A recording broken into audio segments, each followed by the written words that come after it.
Today we're at one of Missouri's newest state parks. We are just north of Eminence, Missouri. Welcome to Echo Bluff State Park.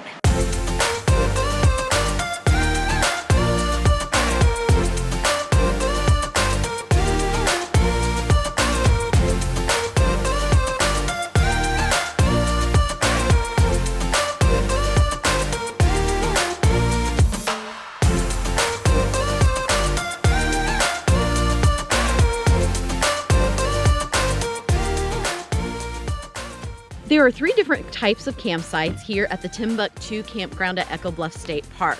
There are full hookup sites that have 50 amp electric, water and sewer, and they're on nice little paved areas. Super great if you like full hookups.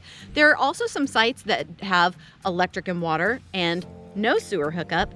And then this campground has the best tent sites. They are tucked back in the woods, super private, really pretty. If you are a tent camper, you've got to check them out. One of the super cool things is if you are at one of these tent sites and you have a bunch of gear to go from the car to your tent site, they have these really nice wagons that you can take all your essentials with you. Okay, we're heading back into the woods to check out the tent sites.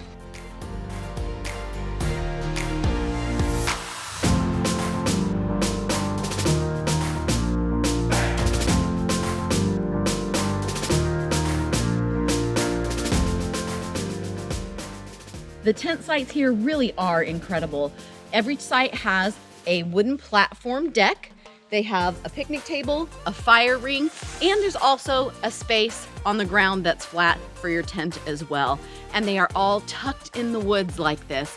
It is so private and so beautiful. It almost makes me miss tent camping. Almost. Here we are at tent site number 2, and it is fully handicapped accessible.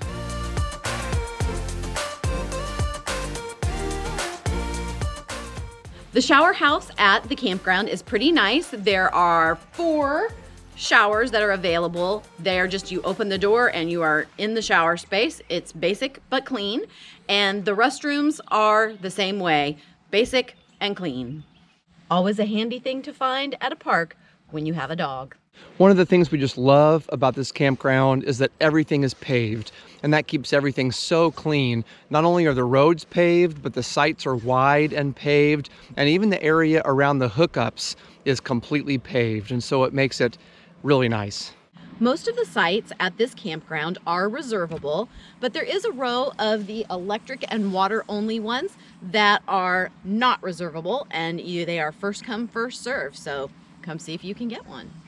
So cell signal down here at the Timbuktu Campground at Echo Bluff is 0. So I have AT&T, no signal, and I have some friends who have Verizon that have been here too, and they say no cell signal.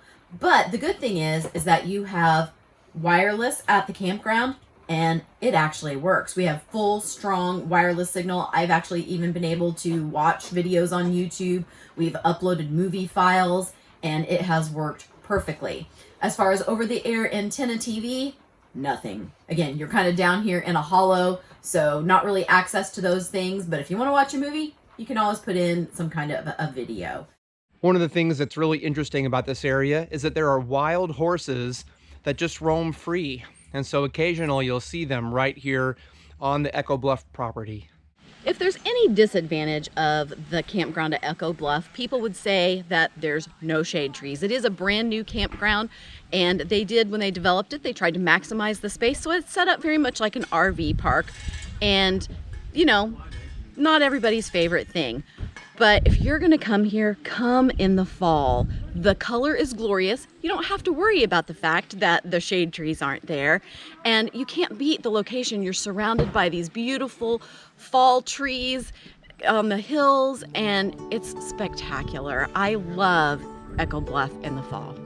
One nice thing about the dump station is you can access the sewer hookups from either side, so you can get taken care of regardless of the direction that you're heading. They have firewood on site for $5 a bundle. Just off the campground is the Union Hill Carpenter Cemetery, and it has grave sites from the early 1900s.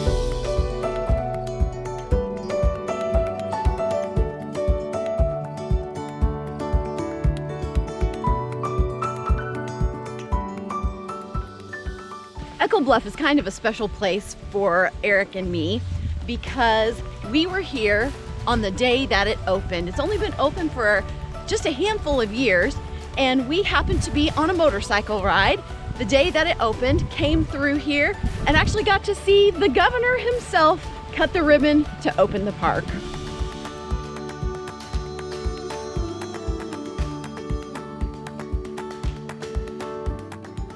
We're on the bridge that heads over Sinking Creek, and this bridge is gorgeous at night. It's all underlit and just spectacular. This is what connects the campground area to the main lodge.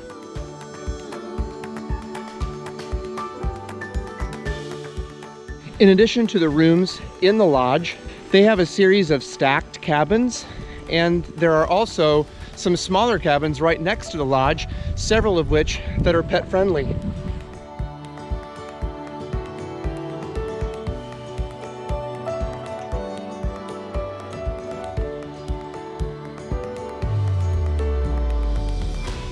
We're getting ready to go into Betty Lee Lodge, and this building was named for Governor Jay Nixon's mother, Betty Lee.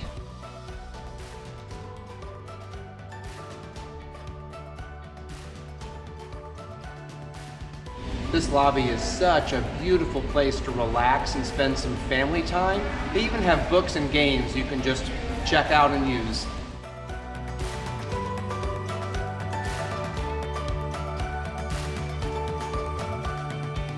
They have an amazing restaurant here at the lodge. It's not very big. They do have some additional rooms they can open up for additional seating, and a lot of people during nice weather choose to eat out on the expansive deck. But the food is fantastic, highly recommended. Well, here we are in Suite 101, the Dogwood Suite here in the Betty Lee Lodge. We have had the pleasure of staying here in the lodge and in the cabins. We cannot recommend it enough. The appointments of the room are just absolutely spectacular, a tremendous value whenever you're here at Echo Bluff. Highly recommend.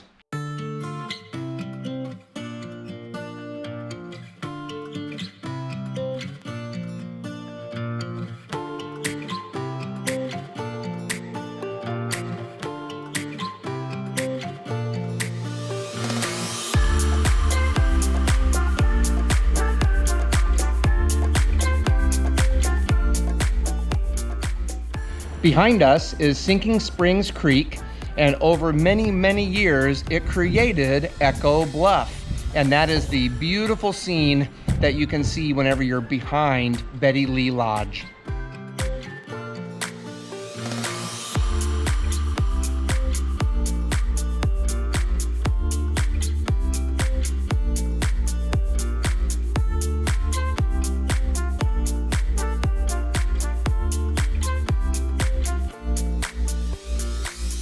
During the summer, one of the super fun things to do is to go wading in the creek. So when you come up, and if you're a little bit muddy or messy, they have a foot washing station here and a place to pick up some towels before you go inside. One of our favorite spots at Echo Bluff is the community camp fire ring behind the lodge. When we've stayed in the lodge and in the cabins, we would come out here in the evenings. They have huge bonfires. There are tons of people out here. You get to meet lots of new friends and socialize, and it's just really fun.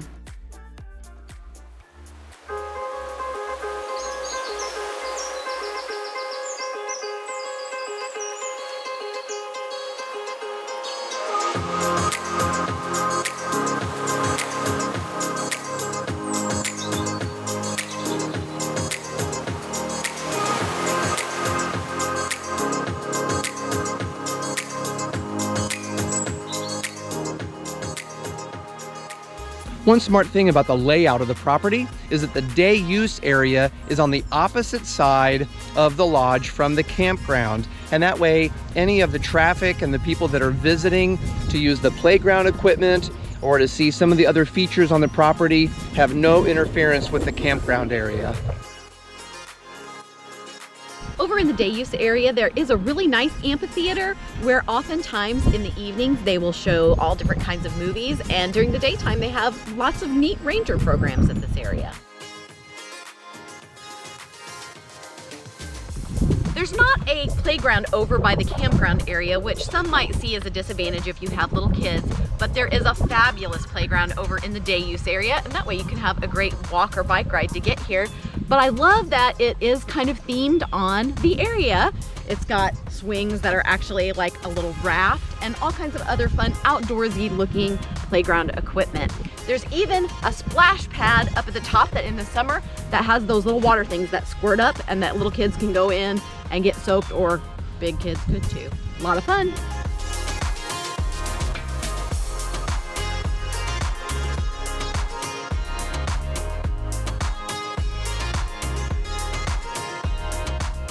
I love this turtle that has the head and the legs made out of real rocks from the area. Pretty cool.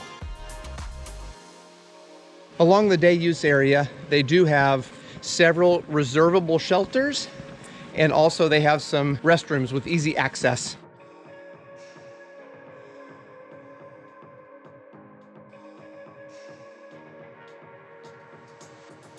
There are so many springs in this part of the state. This is Heine Spring, one of the water sources that helps feed Sinking Creek. And there are other spots around the area that we love to visit, like the spring at Alley Mill and Big Spring. And there's a nice example of one of those right here at Echo Bluff. This next part might be a little scary. Echo Bluff State Park was built on the grounds of the old Camp Zoe. It's not Zoe, as what I would have said. We have found that it is Camp Zoe. And this is the old horse barn that they had at the camp. Right now, it's all decked out for Halloween, so that's why you've got all the weird spooky decorations in the back. But this is one of the 2 remaining original buildings from the camp. There is also the old Camp Lodge still stands on the state park grounds. We're going to check out the lookout in just a few minutes. It is right up there. The designers of this state park really thought of everything. They even have a beautiful bluff top pavilion up here that gets used for all kinds of events. It's huge, covered, very, I don't know, rustic and modern all at the same time. Has a really pretty fire pit, and people even hold things like weddings up here. There are restroom facilities up at the top, so it's just perfect for a group gathering.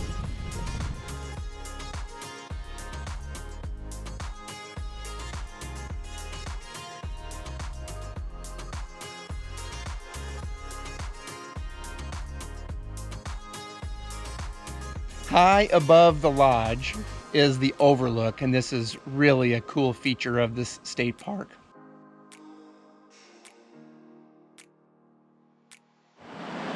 Echo Bluff State Park has so many great things to offer. We really hope you enjoyed our tour of the campground and lodge, and that you get to come check it out very soon. If you have been to Echo Bluff before, what are your favorite things to do here? Get down in the comments, let us know, and we would love to share some of our favorite things we've done with you too.